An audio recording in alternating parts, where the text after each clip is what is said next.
Hey guys, this is going to be a video explaining my thought processes and workflow through this project. I thought about cutting up the sculpting into parts that showed I don't know, maybe meaningful events or when I had a problem that I overcame, but it felt a bit disingenuous because um, it doesn't show the project as a whole. So I made the video uh, hyperspeed to show the whole process because I think it's important. In a moment right here, you're gonna see me cut off the bottom of the guy. It was curved a bit too much. The torso does have a bit of an S shape, but not as much as I gave this guy. So I cut the bottom off and I started again. He looked a bit like a snake almost. It's too long, so I cut it off and made it a bit shorter, and it ended up working really well. So all I've done so far is add the major muscles. Added the muscles in the back. As you can see right there, I was adding the latissimus dorsi, which is the big back muscle that you can see from the front if they're developed enough, and the ones around the neck, um, called the trapezius, are more commonly known as the traps. So I used a curved tube brush right here to get the legs, and then I added some landmarks, like the cut in the calf, because there is a plane change in the calf. Um, Against your shin bone, it is flat. Uh, it's flat against your shin bone and it's rounded around your calf muscle. So I made that plane change. I added a bit of a teardrop shape above the knee to the inside because there's a rather large muscle in the leg right there, which is a pretty important landmark. And I also added one on the outside, which is the biggest muscle in the thigh. So the whole time I was working on this project, I was looking at reference. There wasn't a point where I wasn't looking at 3 to 4 pictures of what I was working towards, because once you start, the best way improvising is when proportions get off and you kind of lose your way. Um, my biggest asset in this project was a website called anatomy360.info. It is a 3D scans website which has a lot of stuff on it. It has hands and feet exclusively, it has poses, it has men and women. It's an amazing resource. So right now, while I'm making the feet, excuse me, I'm flipping them up along the calf because proportions wise, the feet are half the length of the calf. And I end up changing the proportions of the character later. But right now, I'm using the shape I have for the body right now. Excuse me. The way I'm sculpting is it's low to high, but also in different parts because I don't want the body to be high poly right now because it's larger than the feet. I need more topology in the feet, and I use the same method that I used to make the legs to make the arms. I start with a two brush and I get a rough shape, and I'm doing it in a bit of a Y pose, so it's easier for my partner Camryn to rig. And um, I was working with a few references of a bit of a superhero esque character, and I was wondering the whole time. I was like, this character feels short, and I slowed down the footage right here to show you something important. So, an idealistic superhero figure is 8 heads tall. So I just got a sphere, made it the shape of the head, and duplicated it a bunch of times um, to show how tall it needed to be. So right here, I obviously need a longer torso. I need I need longer legs, and um, I need to make him more heroic, more slightly more broad. The legs longer. And you can see I fixed the proportions right here. It's a bit of a working process, but a lot of this project is tweaking and sculpting and going back and tweaking again. And then Right here, I'm isolating the hands, which is what I've done with the rest of the body, which is obviously why it looks like a doll. Um, but here soon, I combine them uh, so I can send them off to my partner so she can start rigging. Um, I draw on my Sculpt a lot, um, and it's to visualize what I'm working towards with reference. Um, I think it's important to always have the vision of what you're working towards, or you're going to kind of lose your way. You can see I combined it, so now it's all the same topology. It's still relatively low. I'm moving the arms down because the proportions of the arms are halfway down the thigh, roughly, and that's an important proportion because since we're always looking at other people, we know what feels right and what feels wrong. Um, I use a method right here. I use extract to kind of put a bit of like a speedo on him. Doesn't really work because I'm not looking at reference. I'm just kind of spitballing the speedo. And right here, I made a fatal mistake of making the top of the head larger, which is characteristic of children. But I'll talk about that in a little while. As you can see, I'm drawing on my character again. The eye sockets and the brow bone, the cheekbones. Just kind of like mapping out where I want things to be. Common misconception is that the mouth starts halfway in between the nose and the chin, which isn't true. It's not true. I'm marking off some plane changes up there, but it's not true. It'll look really weird if the middle of your mouth is halfway in between your nose and your chin. The bottom of the bottom lip is halfway down to the chin. So what I'm doing right here is I extract a swath of the topology and I sculpt an ear from it.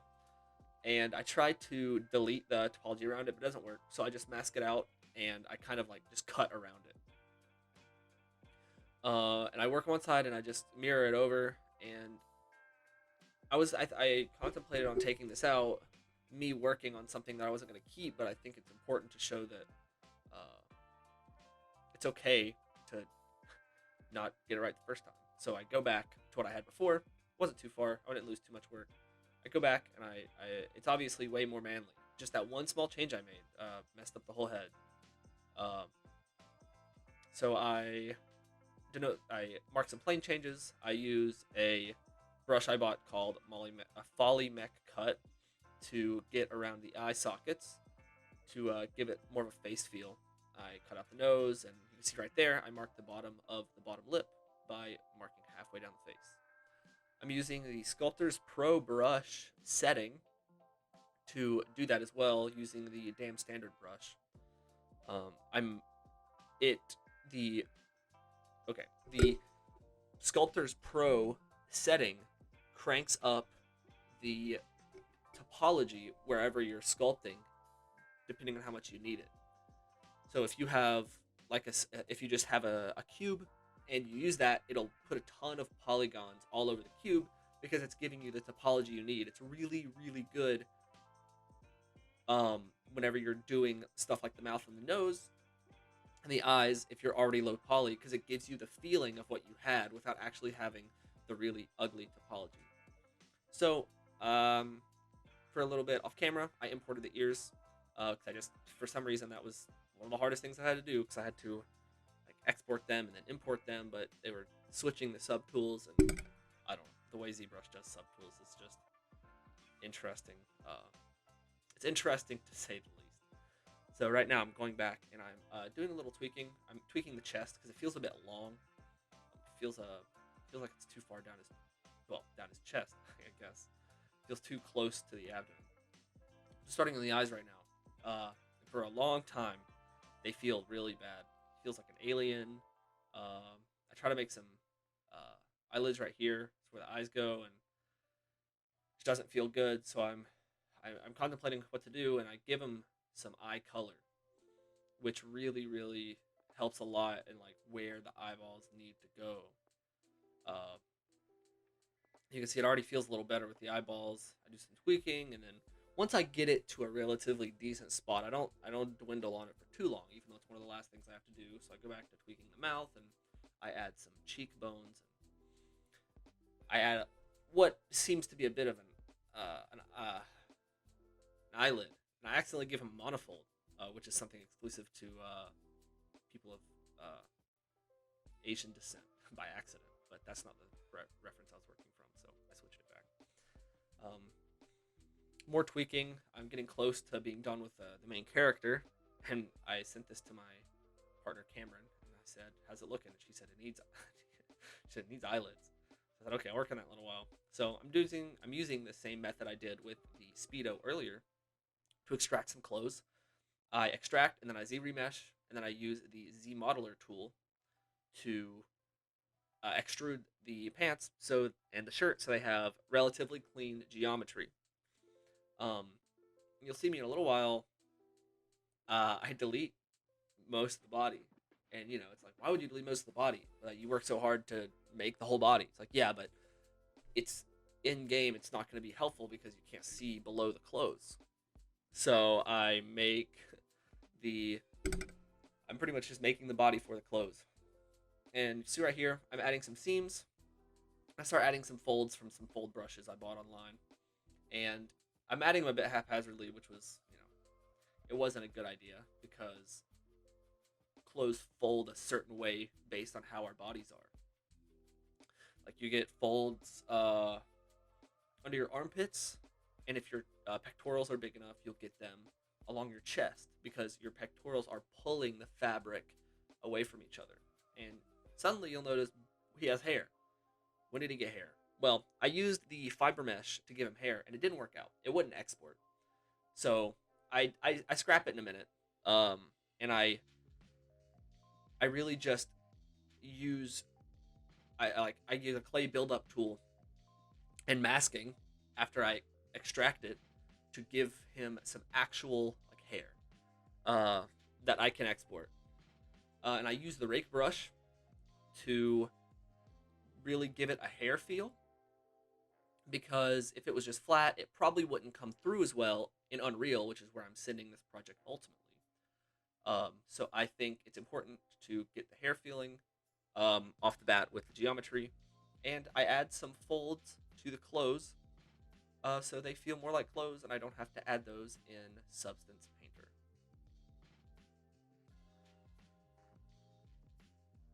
Alright, so this is after texturing in Substance Painter. I use vertex IDs and color selection masks to get the materials to stay on the same layer. Now, I don't have any footage because this is how many attempts it took. It took about 16 attempts to get a good model into Substance Painter. Right now I'm just clicking through all the layers so you can see what controls what. And so one of the problems I ran into was getting the baked normals out of Substance Painter.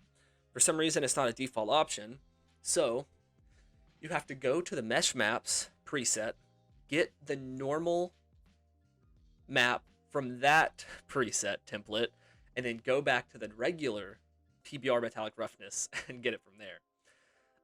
Another problem we ran into was these black spots all over the mesh. We brought it into Unreal. I had no idea what it was, so I did a little digging and discovered it was probably something to do with the LOD. So I just went and started messing around the LOD options.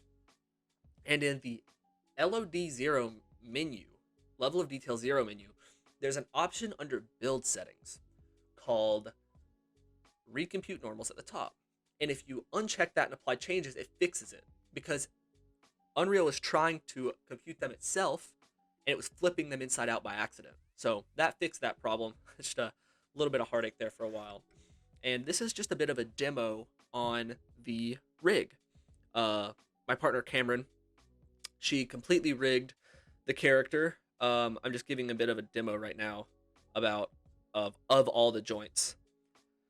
I want to put it in a bit of an active pose. I maybe almost running. Neither of us are animators, but this is a completely game-ready character. I find the elbow because I couldn't click on it. It took me a second. I had to cut the video. And yeah, I just want to put in a bit of a running pose to show that it is ready to have animations put onto it. And after all the work that we did, this is the final result. Textures and all. This is the full character from ZBrush to Substance to Maya to Unreal. Thanks for watching, guys. This was a really fun project.